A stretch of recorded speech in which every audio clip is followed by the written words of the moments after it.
James Twin for the untouchable true school sports. Let's go, baby. Bow! Be careful what you wish for because it can become a reality. Yeah.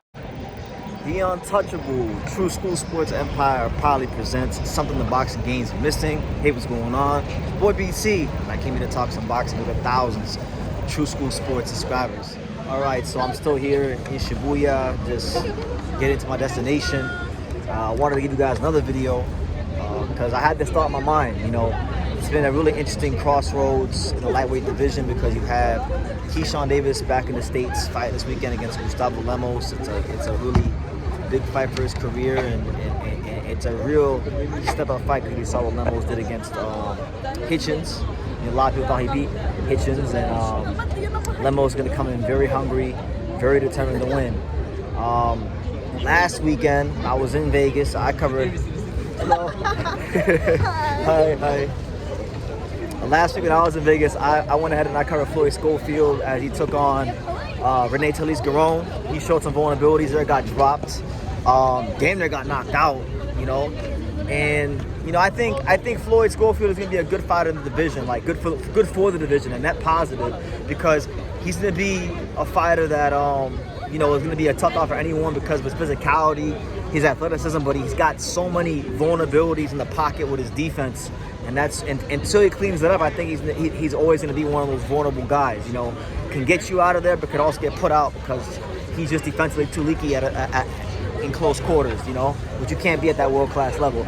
So, I think this, guys, this is what I think. I think Keyshawn Davis versus Floyd Schofield, of like all the young fighters, like matchup-wise, it's the most entertaining matchup for the future because these are two fighters that are extremely aggressive and they have very, very impressive attributes from an offensive standpoint, and I just think it's an explosive fight. Like, Keyshawn Davis, a lot of people like to compare him to Terrence Crawford. You know, just a very offensively dynamic fighter, a lot of combinations. You know, he's a guy that puts them together real nicely. Doesn't have that one punch, you know, get you out of the power, but you let him get off 2, 3, 4 in a row, your ass is grass. On the other hand, Floyd Schofield does have more of that thumping power, shifts, you know, uses a lot of different angles when he throws punches, but overly reliant upon athleticism and leaky defense in the pocket. So when you take the strengths and you take the weaknesses and you just put it in a vacuum and you look at it from just a black and white standpoint, it is a great fight. And I think, not right away of course, but I think in like a year and a half, 2 years time, I think it's a makeable fight. Golden Boy and Top Rank are both under the Riyadh season umbrella. We've seen Golden Boy and Top Rank work together before without Riyadh season. So I'm optimistic. I don't care about Shakur versus Tank till it actually gets made. There's a lot of fights in boxing I don't care about anymore, but I like this fight a lot. And it's one that I'm hoping happens in the future because I think however it goes, someone is going to get splattered. And it's going to be a very explosive, very dynamic offensive fight. Both guys right now are still in development. You know, Floyd had his step up and he showed some vulnerabilities. Keyshawn has already shown vulnerabilities in minor step ups. Like, you guys remember when he fought Nahir Albright, he's shown a bit of a susceptibility to counterpunchers. You know, Albright was punching between the guard. So that's something that I'm looking forward to in this Lemos fight. Can Lemos punch in between the guard and really make Keyshawn think and put him in uncomfortable positions? Because we saw with Floyd that happened to him. I'm telling y'all, I mean, you could throw in Abdullah Mason. I like Abdullah Mason a lot too. I think he's got a great style. He's obviously entertaining as well. But I think Abdullah Mason's a bit more fundamentally sound than those guys. So even though he's not necessarily a defensive fighter, he's more defensively sound than Floyd Schofield. He's more defensively sound than Keyshawn Davis. So therefore, I think when Abdullah Mason gets presented with challenges like actual guys that are coming to put his lights out, like a Keyshawn Davis, like a Floyd Schofield, you will see the more defensive attributes of Abdullah Mason stand out.